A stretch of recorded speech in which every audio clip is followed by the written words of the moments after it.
पकलाम में से हमारे लिए आज की तिलावत दानियाल नबी की किताब उसका 13वां बाब 41वीं से 62वीं आयत तक। लेकिन इसने हमें बताने से इनकार कर दिया, इस बात के हम गवाह हैं। पस मजमा ने उनकी बात का एतबार कर लिया, इसलिए कि वो बुज़ुर्ग और कौम पर काजी थे। पस उन्होंने उस पर मौत का फतवा दे दिया। तब सोसन बुलंद आवाज़ से चिल्लाने लगी और कहा कि ए अज़ली खुदा, तू जो पोशीदा बातों से वाकिफ़ है और वाकई होने से पेशतर ही सब कुछ जानता है।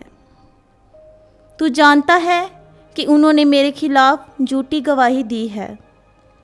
देख, मुझे मौत के हवाले कर दिया गया है, हालांकि मैंने ऐसी कोई बात नहीं की जिसका उन्होंने मुझ पर बुहतान बांधा है, और खुदावन ने उसकी सुन ली। चनाचे जब वो उसे मार डालने के लिए जा रहे थे तो खुदावन ने दानियाल नाम एक कमसन जवान की मुकद्दस रूह को आगाह कर दिया, और ये बुलंद आवाज़ से पुकारने लगा कि मैं इस औरत के खून से पाक हूँ।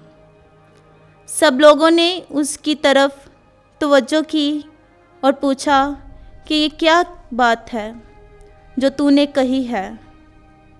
उसने उनके दरमियान खड़ा होकर कहा, ए बनी इस्राएल, क्या तुम ऐसे ही कम अकल हो कि तुमने इस अमर की तफ्शीश और तहकीकात के बगैर ही इस्राएल की एक बेटी पर फतवा दे दिया है। अदालतगाह की तरफ वापस चलो, क्योंकि इन दोनों ने इसके खिलाफ झूठी गवाही दी है। इस पर सब लोग शताबी से वापस लौटे और बुज़ुर्गों ने उससे कहा कि आ हमारे दरमियान बैठ और हमें आगाह कर, क्योंकि खुदा ने तुझे बुढ़ापे की फजीलत दी है। और दानियाल ने उन लोगों से कहा कि इन दोनों को एक दूसरे से अलग अलग कर दो और मैं इनका इम्तहान करूँगा। जब वो एक दूसरे से अलग कर दिए गए तो उसने उनमें से एक को बुलाया और उससे कहा, ऐ तू जो हर रोज़ शरारत करते करते उम्र दराजी तक पहुंच गया है, जो गुनाह तू पहले करता रहा है उनकी भी तुझे अब सज़ा मिलेगी। यानी कि तूने जुल्म के मुकदमे किए और तूने बेगुनाहों पर फतवा दिया और मुजरिमों को छोड़ दिया, हालांकि खुदा ने फरमाया कि तुम बेगुनाहों और सादिकों को कत्ल ना करो। बस अब अगर तूने दर हकीकत उसे देखा है तो बता कि किस दरख्त के नीचे तूने उन्हें इकट्ठे देखा।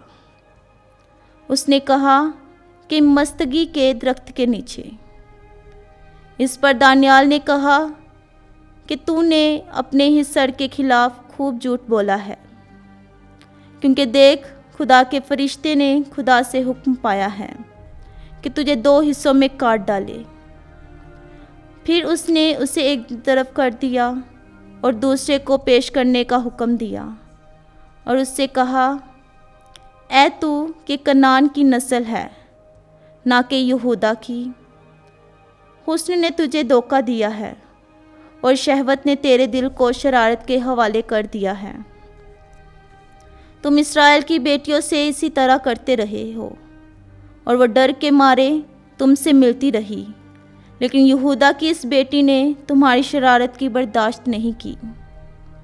बस अब मुझे बता कि किस दरख्त के नीचे तूने उन्हें इकट्ठे पाया। उसने कहा कि बलूत के दरख्त के नीचे। दानियाल ने उससे कहा कि तूने भी अपने ही सर के खिलाफ खूब झूठ बोला है, क्योंकि खुदा का फरिश्ता तलवार लिए हुए आमादा है कि तुझे 2 हिस्सों में काट डाले और तुम दोनों को हलाक कर दे। इस पर तमाम मजमा बुलंद आवाज़ से नारा मारने लगा और उन्होंने खुदा को मुबारक कहा जो अपने भरोसा रखने वालों को बचा लेता है।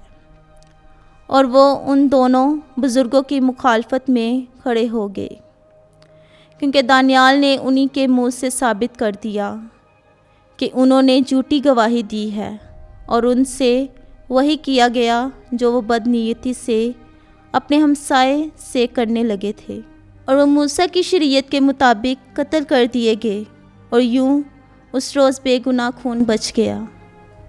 पाक कलाम का पढ़ा और सुना जाना हम सब के लिए बाइस बरकत हो। खुदावंद का शुक्र हो। आमीन।